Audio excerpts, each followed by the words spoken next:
બોલીને કે આ વસ્તુ આ લોકો કહેવામાં આધા લોકો મને એમ કહે છે તમે વિડીયો બનાવો, ફોટો પાડો, વાંધો નહીં ભાઈ કોપી આપી દો. એની કોપી વસ્તુ ના વેલિડ કોપીમાંથી ઝેરોક્સ વસ્તુ દેખાશે કોપીમાં તમે પણ legally original વસ્તુ છે ને લખેલું તમે લખેલું છે બોલું કોપી લીગલી અનલીગલી થઈ એ મેં ઝેરોક્સ કરાવી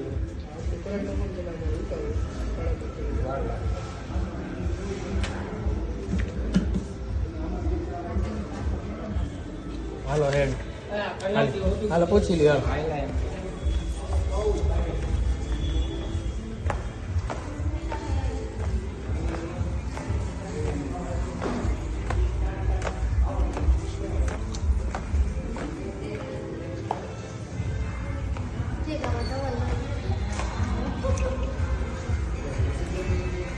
હાલો શું થયું ભાઈ હવે આનું શું થાય હું વાત કરી લઈશ મહાદેવ વાત કરી જ લ્યો હાલો કન્ફર્મ કરો એટલે કામ પતે હા છેલ્લો દી છે ઇન્સ્યોરન્સ વાત કરી લઈશ મહાદેવભાઈ સાથે વાત કરીને જણાવીશ કેમ કે મારો એ વિષય નથી છતાંય હું એવું મિતેશભાઈ ને કમ્પ્લીટ કરો અત્યારે પછી છેલ્લો દી પછી પ્રીમિયમ ભરવું પડે વાંધો નહીં જે વિષય વાત કરી લેશે મહાદેવભાઈને વાત કરીને કહેશે અમે જો 50% બધાને પોલિસી આપતા હોય તો બધા કસ્ટમરને 50% નો થાવી જ ન જોઈએ યાર 50% આપેલી પોલિસી થાય નહીં યાર તમે 50% કહે એટલે અમે 50% થોડું કરીએ યસભાઈ તમારું કહેવાનું જે છે તમે ક્યાં બેસ ઉપર મને કહો છો તમારી પાસે કોટેશન હા હા શોરૂમ આવી ગયું 50% વાળી થાય નહીં એમ હા ગમે શોરૂમ પહોંચીને ફોન કરજો તમે એક ડિજિટ ઉપર ગયો છો કે મેં સિગ્નેચર તમારા કોટેશનમાં નીચે કરેલી છે એમાં લખેલું છે કે વાંકાનેર બેઝ ઉપર મેં વીમો તમારી પાસેથી લીધો છે 1 વર્ષમાં તમે એમ કહો છો કે 50% વાળો વીમો આવે 1 વર્ષમાં તમે મેં આજ તમારી પાસે છે બરોબર છે વાંકાનેર વાળાથી તમે ફૂલ વીમો આપતા હોય તમે મારી પાસેથી પાછળથી કેમ તમે 50% વાળો વીમો કર્યો એ મને રીઝન નથી સમજાતું તમે એમ કહેવા માંગો કે વર્ષ દિવસ પહેલાંનું મને યાદ ન હોય તમે કહો છો ને સાહેબ વર્ષ દિવસ પહેલાં તમને યાદ નથી ન હોય એઝ અ કસ્ટમર મને વર્ષ દિવસ પહેલાંનું યાદ ન હોય તમે એ વસ્તુ સ્વીકારો તમે માણસ હું માણસ બરાબર સાહેબ તમે માણસ મારી સિગ્નેચર છે આપણે બેંકમાં સિગ્નેચર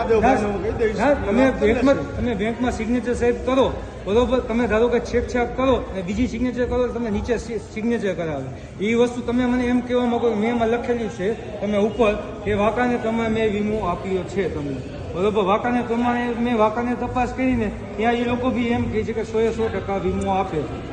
બરોબર વાત કરી લઈશ કેમ કે હું આજે સાહેબ મારી પાસે છેલ્લો દિવસ છે મેં 30/12/2023 દિવસે ગાડી તમારી પાસે સવારે સાંજે 5 વાગે ગાડી જમા કરાવી દીધી 31 તારીખે મારે વીમો પૂરો થાય છે તમે મને એમ કહો છો જે વાત કરીને જણાવી દો તમારા જે વીમાના જે ઓલા છે શું કહેવાય સાહેબ આ જે ક્લેમ મેનેજર એ લોકો એમ કહે છે કે તમારો વીમો 50% જ છે બરોબર એ તમને કંપનીએ આપેલો જ છે ICICIનું પેમેન્ટ વીમો મારી પાસે છે ICICIનું વીમોનું પેમેન્ટ મેં નથી કરેલું ICICIનું વીમાનું પેમેન્ટ વિનાયક હોન્ડા નામની કંપનીએ કરેલું છે બરોબર સાહેબ તમે સાચું વસ્તુ વાત એટલે આમાં તો કંપની ફ્રોડ કર્યું એવું થાય ને કંપની વિનાયક નામની આજ વસ્તુ આજ લાખ રૂપિયાની વસ્તુ છે બરોબર વિનાયક ટોયોટા નામની બી બ્રાન્ડ છે ત્યાં તમે 25 લાખની ગાડી લેવા જાઓ તમે વર્ષ દિવસ પછી જઈને એમ કહો કે તમારો વીમો 50%નો છે એઝ એ કસ્ટમર કોઈ ઇન્સ્યોરન્સ પોલિસી વાંચે નહીં એ એક ટ્રસ્ટ બ્રાન્ડ ઉપર ટ્રસ્ટ વિનાયક નામ ઉપર આવે ખરીદી કરવા તમે પછી પાછળથી વસ્તુ ICICI સાથે ને મહાદેવભાઈ સાથે વાત કરીને તમે આ વસ્તુ તમે કહો છો પાછળથી બરોબર કામ કરવાનું હું કરી દઈશ મુદ્દાની વાત છે આમાં મુદ્દાની વાત તમે આજ અભણ માણસ છો તો કંપનીએ ફ્રોડ કર્યું એવું ગણાય ને આજ અભણ કંપની ગણાય ને પણ 50% વીમો કોઈ દી નવા વાહનનો હોય પેલો વીમો આજ હું નથી બીજો વીમો હોય તો બરોબર છે તો બધા કસ્ટમરને 50% જ આપે ને જેટલા તો પણ મારી સાથે તો કેમ મારી સાથે તો પણ એમ નહીં તો ન થવું જોઈએ અમે મારી સાથે તમને personal કહીએ, તમારે reason ધ્યાન રાખવું જોઈએ શોરૂમના માલિક ઉઠીને તમારે ધ્યાન રાખવું જોઈએ આ વસ્તુ ન થવી જોઈએ હમણાં બીજો ત્રીજો વીમો 50% કરો ને તો વ્યાજબી છે એમને મારી પેલો પાસે- વીમો કોઈ દી આટલી આખા ભારતની અંદર કોઈ કંપની 50% વીમો ન તમે આપે થર્ડ પાર્ટી વીમો પાછો 4 એટલે વર્ષ કોઈ તમને કસ્ટમર આપ્યો હોય છે એની 1000 રૂપિયા તું એની 10 લાખની 5 લાખની કે લાખ રૂપિયાની ગાડીનો 50% વીમો લે અને એ જો રિયાઝભાઈ નો લે મુદ્દાની વાત છે એમાં કલ્પેશભાઈ રિયાઝભાઈ ને આપણને આ રીતના વિડીયો બી ફોટો બી મોકલ્યા હતા એના બેઝ ઉપર બરોબર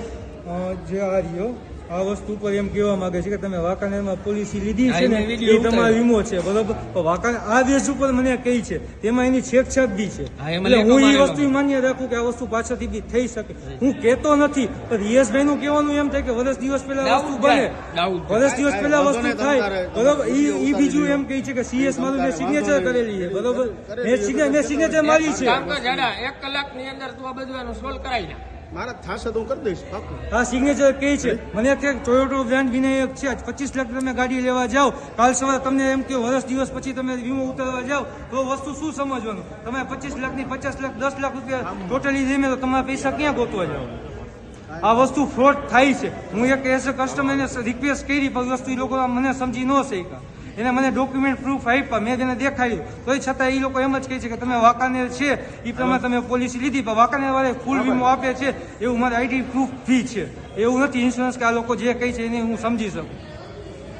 તમે જે ચેતીને રહેજો કે આ લોકો કેવા શું માગે છે, પાછળથી આપે છે શું, છેકછાક કરીને આ લોકો આપણી સાથે ફ્રોડ કરવા માગે છે. એની ટોયોટા ઇનોવાની વસ્તુ બ્રાન્ડ બી છે,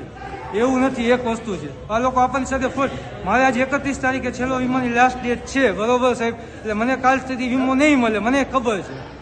એટલે જે વસ્તુ છે મેં 30 તારીખે ગાડી જમા કરાવી દીધી, એની મારી પાસે ગેટ પાસ ફી છે. એટલે કંપની એમાં ફ્રોડ કર્યું ફાઇનલ થઈ ગયું ને. આ વસ્તુ ફ્રોડ મારી પાસે બધે આઈડી પ્રૂફ છે, હું તમને દેખાડી શકું. મને જે એ લોકોએ બિલ આપ્યું ને એમાં એવું ક્યાંય લખેલું નથી કે વાંકાનેર પ્રમાણે બિલ આપ્યું. મને આ કસ્ટમર તરીકે આપ્યું છે બિલ, એમાં ક્યાંય લખેલું નથી કે વાંકાનેર પ્રમાણે મને બિલ આપેલો છે વીમો, ક્યાંય લખેલું નથી. બીજું એ લોકો લેઝર આપ્યું છે મને, અત્યારે હું તેની પાસે દલીલ કરતો તો લેઝર મને આપ્યું, લેઝરના બી ક્યાંય પ્રૂફ નથી થતું કે તમને બેઝિક પ્રીમિયમ આપે છે, તો પાછળથી આ લોકો શું કરે છે એ આપણને નથી ખબર બરોબર. જો આ મને આ લેઝર આપ્યું છે એમાં આરટીઓ આઈસીઆઈસી એમાં બેઝિક લખેલું ક્યાંય નથી. હા એના પાસે કસ્ટમર પાસે તો પ્રૂફ છે જ, બિલ આપ્યું છે, એની જે આઈસીઆઈસી મને જે ડોક્યુમેન્ટ આપ્યા એમાં એ વસ્તુ ક્યાંય નથી proof. એટલે આ વસ્તુ હું એક એની જસ્ટ વ્યવસ્થિત વાત કરવા ગયો પણ એને એની બ્રાન્ડની કંઈક પહેરી નથી, એને એમ કે માર્કેટમાં મને કંઈ નહીં થાય એ વસ્તુ વિચારીને આ બધી સાથે ચાલે છે એ લોકો ત્યાંના એમ્પ્લોય બધા. અને એકબીજા આમાં એમ્પ્લોય તો ચેન્જ થતા રહે એ વસ્તુ એ લોકો જે ઇન્સ્યોરન્સ વાળા જે છે એ લોકો કે રિયાઝભાઈ વેચ્યું, રિયાઝભાઈ કે મને ન ખબર ઇન્સ્યોરન્સ વસ્તુ શું છે, તો કસ્ટમર જાય કોની પાસે, એકબીજાને ખોદી એવું થયું ને. હાલો કસ્ટમર જાય કોની પાસે. તો મારી નમ્ર વિનંતી છે કે આના ઉપર વ્યવસ્થિત મને વસ્તુ નહીં વીમો આપે તો કાંઈ પ્રોબ્લેમ નથી. આ જ વસ્તુ જે અભણ વ્યક્તિ સ્કૂટર લેવા આવે છે એની સાથે આ વસ્તુ ફ્રોડ ન થવી છે. મારું કહેવાનું એક દિલથી છે જનતાને કે આ વસ્તુ ફ્રોડ આ લોકો ન કરવાની. આ વસ્તુ થાય છે વિનાયકમાં, એટલે ગાડી લેવામાં બી વિચારજો, ચેતજો 10 વખત કે આ વસ્તુ તમને શું તમને વાંચતા આવડે તો અભામાં વાંચવા વાળાને લઈ જાજો. કેમ કે આ લોકો તમારી પાસે સિગ્નેચર કરાવીને તમને એમ કેવા પ્રૂફ કરે છે, પણ એ વસ્તુ નથી પ્રૂફ થતું તો એ લોકો માન્ય રાખવા તૈયાર નથી આપણી વસ્તુ. અને હું એ સાબિત કરવા માંગીશ કે વીમો બીજા મારા છોકરાએ 6 મહિના પહેલા વાંકાનેરથી સ્કૂટર લીધું છે એની પાસે બી ફૂલ વીમો છે.